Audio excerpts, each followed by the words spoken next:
vehículos sin chapa o con chapas provisorias vencidas fueron retenidos por la Policía Municipal de Tránsito. Entre ayer y hoy, los agentes realizan intensos controles en varias zonas de la capital.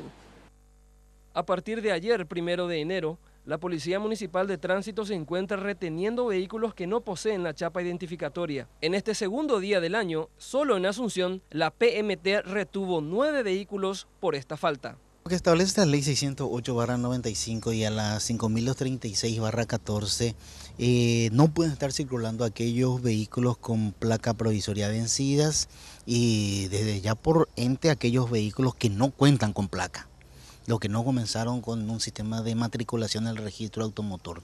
En otro momento, el oficial inspector señaló que el objetivo de los trabajos de control es de concienciar a la ciudadanía de documentar sus rodados. No estamos yendo nosotros a una cacería de brujas, no estamos en ese ámbito de recaudar, lo que estamos en el ámbito de concientizar a la gente.